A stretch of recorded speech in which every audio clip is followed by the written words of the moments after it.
You're surviving, but what do you do when hope feels impossibly far away? Have you ever looked at your baby, your home, or your life and wondered how everyone else seems to be managing when you can barely make it through the next hour? Have you ever questioned whether things could really get better or if this crushing darkness is simply your new reality? In this episode, I'm sharing the deeply personal story of my very first experience with postpartum depression, the moments when hope felt completely out of reach, and how biblical hope became the lifeline that carried me through the darkest season of my life. If you've ever felt like you're hanging on by a thread, this conversation is for you. Do you want practical steps to rein in the overwhelm and start feeling like yourself again, but struggle with feeling hopeless, unsupported, and misunderstood? If so, you're in the right place. Hi, I'm Stephanie, wife, mom of 4, and a 2-time acute postpartum depression survivor. I learned the secrets of how to overcome the feeling of drowning and fully thrive as a new mom through life-giving hope and support. If you're ready for validation, encouragement, and those easy practical tips, then take a deep breath in, exhale, and we'll take the first steps together. Here we go. Did you know that I have a free community of mamas just like you? New moms who are struggling to survive, much less thrive, and are looking for hope, encouragement, and validation.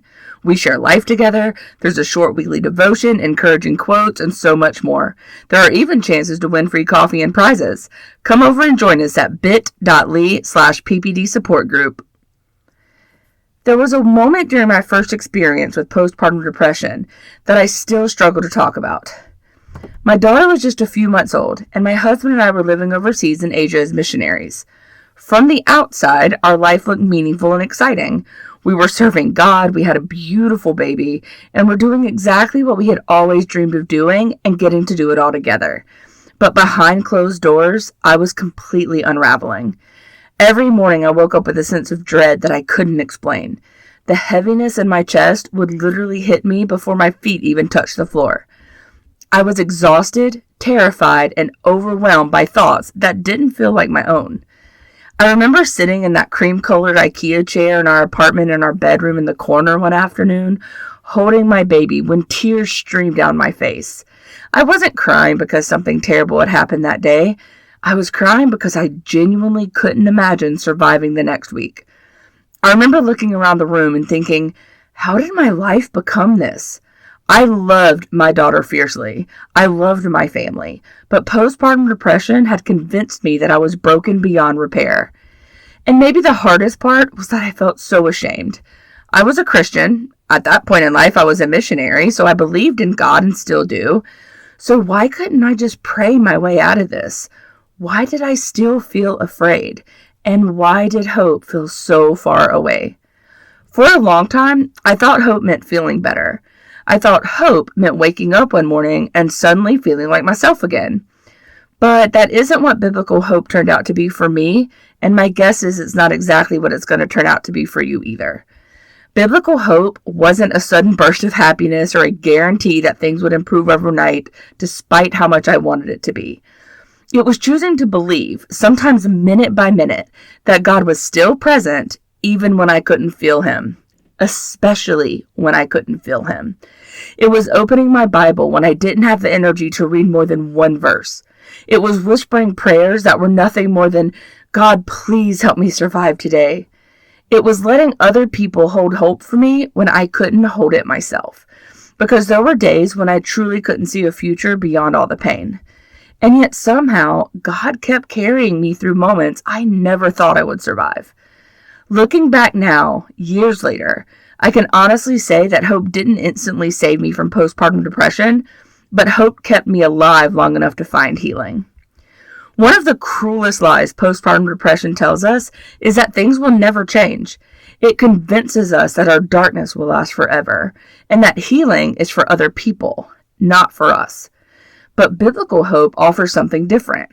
Not false promises, not toxic positivity, real hope.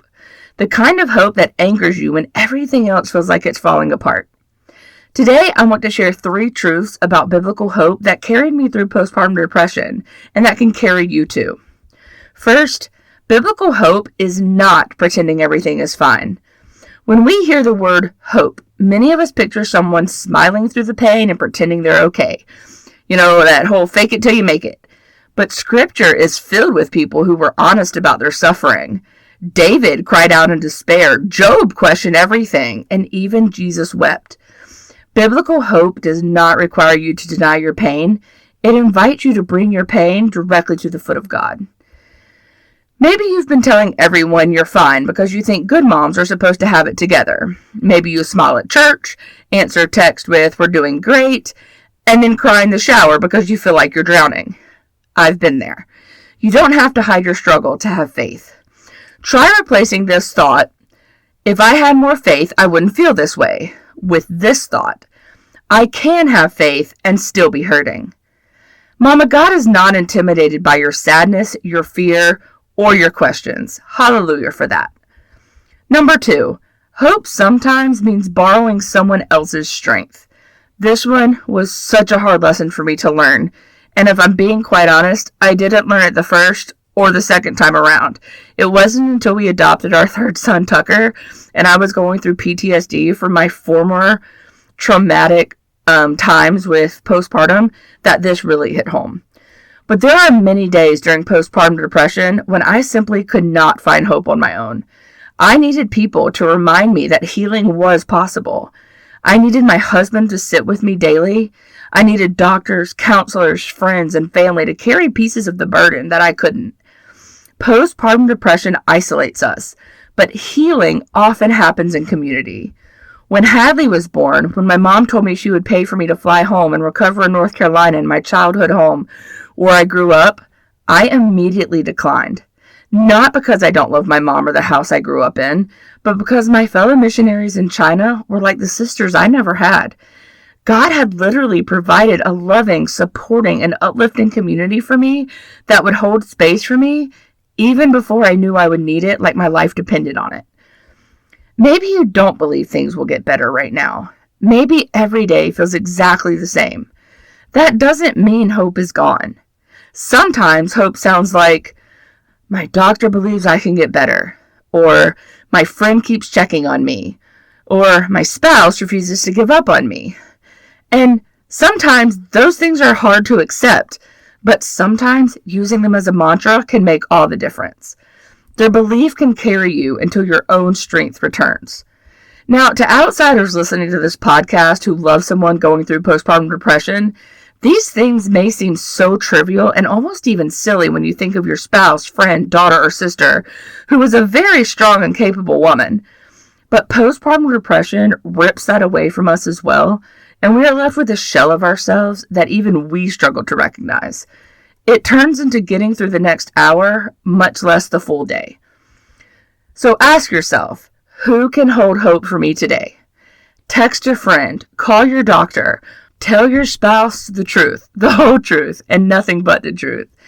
Join a support group, whether it's my Facebook group or something else entirely, because you were never meant to carry this alone. And then third, hope is not found in certainty. It's found in taking the next small step. When I was in the depths of postpartum depression, I desperately wanted guarantees. I wanted to know exactly when I would feel better. I wanted someone to promise me that the fear would disappear.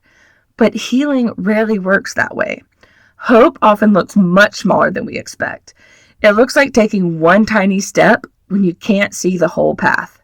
So maybe today your next step is drinking a glass of water. Maybe it's making an appointment, just picking up the phone and making that call. Maybe it's stepping outside for 5 minutes. Maybe it's simply surviving until bedtime or when your spouse comes home. Those small steps matter so much more than you realize. So anchor yourself here. I do not have to figure out the rest of my life today. Like Anna in Frozen 2, you only need enough strength for the next right step. And sometimes that is exactly how God leads us forward.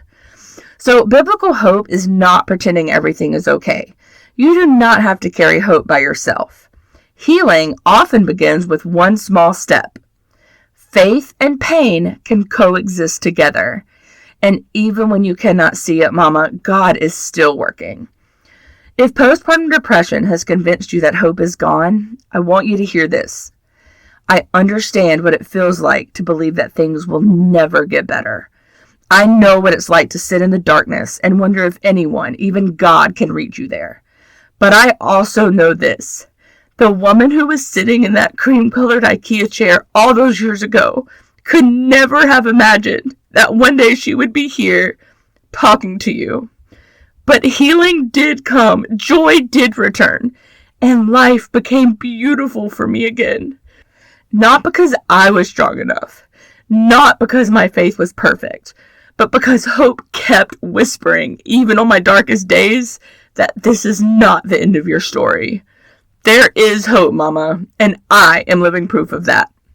Mama, don't forget to come join us in our private Facebook group at bit.ly/PPD support group. I promise you won't regret it. If this episode is triggering for you, or you feel you need additional help to process your thoughts or feelings, please call or text the Postpartum Support International hotline at 1-800-944-4773 or visit them online at postpartum.net.